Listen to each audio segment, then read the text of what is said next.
Mesdames et messieurs, bonjour à toutes et à tous. Bienvenue sur le message intitulé Les trois éléments qui activent le Saint-Esprit avec l'apôtre Joshua Selman. Premièrement, c'est votre intimité avec le Saint-Esprit. Votre premier sacrifice quand vous avez une relation avec le Saint-Esprit, ce n'est pas de l'invoquer tout le temps.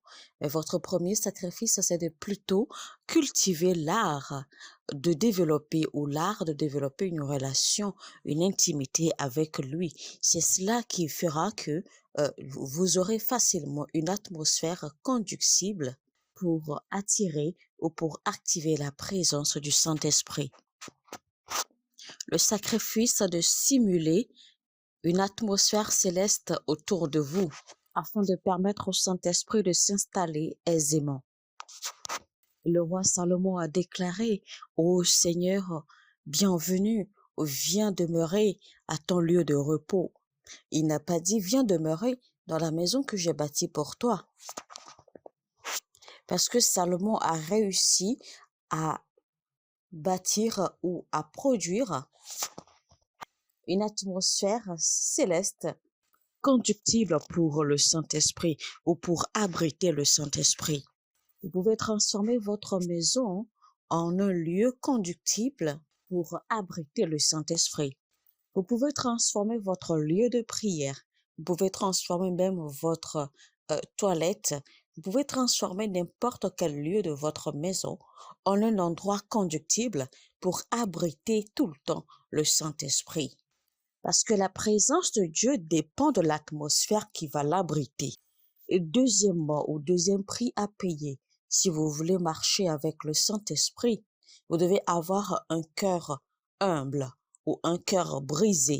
Parce que sans avoir cet état de cœur, il vous sera difficile d'abriter le Saint-Esprit ou d'abriter la vie du Saint-Esprit de sorte à même vouloir impacter d'autres vies. Il n'y a rien qui attire la présence de Dieu plus que un cœur humble, un cœur brisé et une soumission ou une dépendance totale. La troisième clé pour jouir du ministère du Saint-Esprit, eh bien, c'est l'attitude ou l'aptitude à obéir à ses instructions à tout moment et en tout temps. Le Saint-Esprit est l'extension de la volonté de Dieu sur le Fils Jésus-Christ. Alors, négliger ou prendre à la légère les instructions du Saint-Esprit, eh bien, c'est de vous exposer à ne jamais peut-être pouvoir l'héberger. L'intimité avec le Saint-Esprit vous procure ou vous aide également à développer ou à recevoir la grâce de lui obéir. Alors, la dominion n'est pas juste une question d'impartation. Vous aurez besoin de vous ouvrir à l'ordonnance sacerdotale. Ensuite, vous devez avoir confiance en Dieu pour être productif. Quatrièmement, vous avez besoin du ministère du Saint-Esprit qui produit la puissance. Je vais vous dire que Dieu désire le plus équiper les saints, donner la puissance aux saints. Mais aujourd'hui, malheureusement, nous ne voyons ou nous n'assistons d'accord à la manifestation que de petits niveaux de grâce ou de petites palettes de grâce et d'onction. Alors qu'il existe plus de dimensions de puissance, il existe plus de dimensions de grâce que nous n'avons pas encore vues.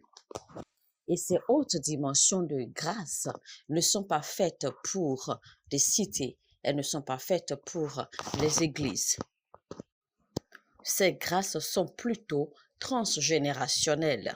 Mais Dieu cherche à déverser ou à déposer ces grâces supérieures sur les hommes et les femmes qui auront le choix ou qui seront en mesure de demeurer dans le lieu secret comme il le faut pour chercher sa face. Les hommes et les femmes qui donneront plus de valeur à la présence de Dieu. Les hommes et les femmes qui verront la présence de Dieu plus chère que l'or, plus cher que leur carrière, plus cher que leur profession. Il faut vraiment énormément de temps pour découvrir, pour connaître Dieu. Personne ne peut jamais connaître Dieu en un clin d'œil. pour découvrir Dieu. Pour connaître Dieu, eh bien, il faudra de la patience. Il faudra œuvrer, travailler dur, être patient, demeurer dans le lieu secret jusqu'à ce qu'il se révèle à vous. Vous savez déjà que naturellement, si vous devez par exemple suivre des cours à l'école ou dans une université, vous savez combien de temps vos cours vous prennent. Il y a des cours qui vous prendront 3 mois, il y en a d'autres qui vous prendront 6 mois, il y en a d'autres qui vous prendront même des années pour étudier. C'est exactement quand vous choisissez d'étudier une carrière. Et vous avez donc l'obligation d'attendre et de patienter jusqu'à ce que vous finissiez vos cours. Et bien, de la même façon, quand vous voulez connaître Dieu, quand vous prenez la décision de vous engager dans l'œuvre, dans la marche avec Dieu, eh bien, vous avez également l'obligation d'attendre, de patienter, de faire ce qu'il faut, de suivre le processus, de suivre le programme de Dieu jusqu'à ce que Dieu se révèle à vous ou jusqu'à ce que Dieu aboutisse dans son plan ou dans son processus avec vous. Et parlant du ministère du Saint-Esprit, il est très important qu'en tant qu'Église, qu'en tant que corps du Christ, nous apprenions à obéir aux instructions du Saint-Esprit. Et donc, pour cela, vous devez également avoir la grâce d'activer en tout temps votre autel de la prière. Votre autel de la prière doit être en feu tout le temps. Il ne s'agit pas ici de faire des prières où vous demandez des choses, des prières où vous présentez vos besoins à Dieu, non. Mais il s'agit ici plutôt de faire des prières qui vous transforment, des prières qui pourront vous travailler, qui pourront vous mouler à l'image de Dieu ou à l'image de ce que Dieu veut que vous soyez. Des prières qui vont vous mouler à devenir une meilleure version de vous. Parce que si vos prières sont toujours focalisées sur vos besoins, sur les choses que vous demandez à Dieu, eh bien, vous n'avez encore rien fait dans le règne spirituel. Il vous faut encore du travail. Ensuite, vous avez besoin de la lumière de Dieu. Et pour avoir la lumière de Dieu, eh bien, il faut avoir une vie dédiée à l'étude de la parole. La puissance de la révélation se révèle sur la plateforme de l'étude de la parole ou de la méditation. Il est écrit dans le livre de Proverbes chapitre 18 au verset 1. L'original suit son bon plaisir. Il s'insurgera contre tout ce que les autres trouvent raisonnable. Le verset 2 dit, le sot n'aime pas réfléchir. Il ne demande qu'à faire étalage de son opinion.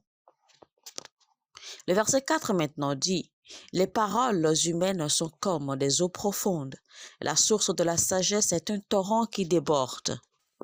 L'esprit de la sagesse ne s'obtient pas simplement comme cela. Vous devez être en mesure de vous soumettre.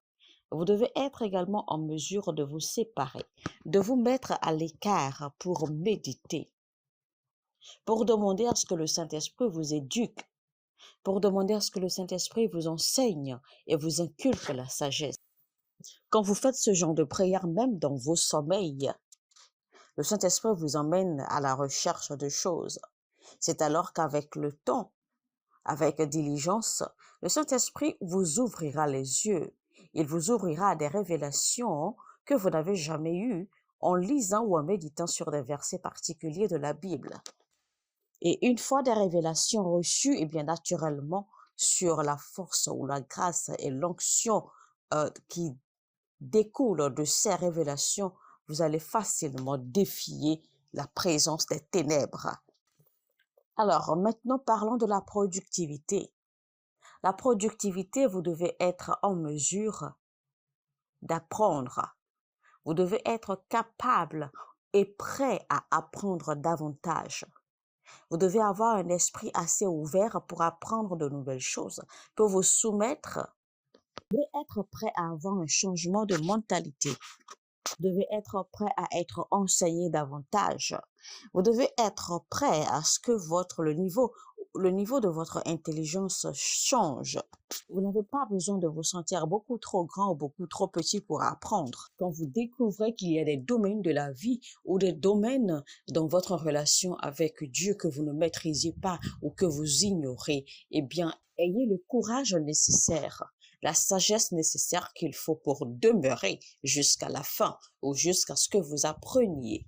Mesdames et messieurs, c'était donc trois choses qui attirent le Saint-Esprit avec l'apôtre Joshua Selman. Alors, comme d'habitude, mesdames et messieurs, si ce message vous a édifié, eh bien, n'hésitez surtout pas à le partager au maximum autour de vous. Si vous voulez devenir un partenaire ou membre de cette chaîne, vous n'avez qu'à regarder dans la description de cette vidéo, vous verrez les liens correspondants pour vous diriger ou pour vous conduire. Vous pouvez également envoyer vos semences ou des soutiens à cette chaîne. Vous pouvez également vous connecter d'accord à cette chaîne à travers vos semences, vos offrandes, vos soutiens, etc. Regardez toujours dans la description de ce message, il y a un numéro WhatsApp. Envoyez-nous simplement un message inbox et une équipe s'occupera de vous. Sur ce,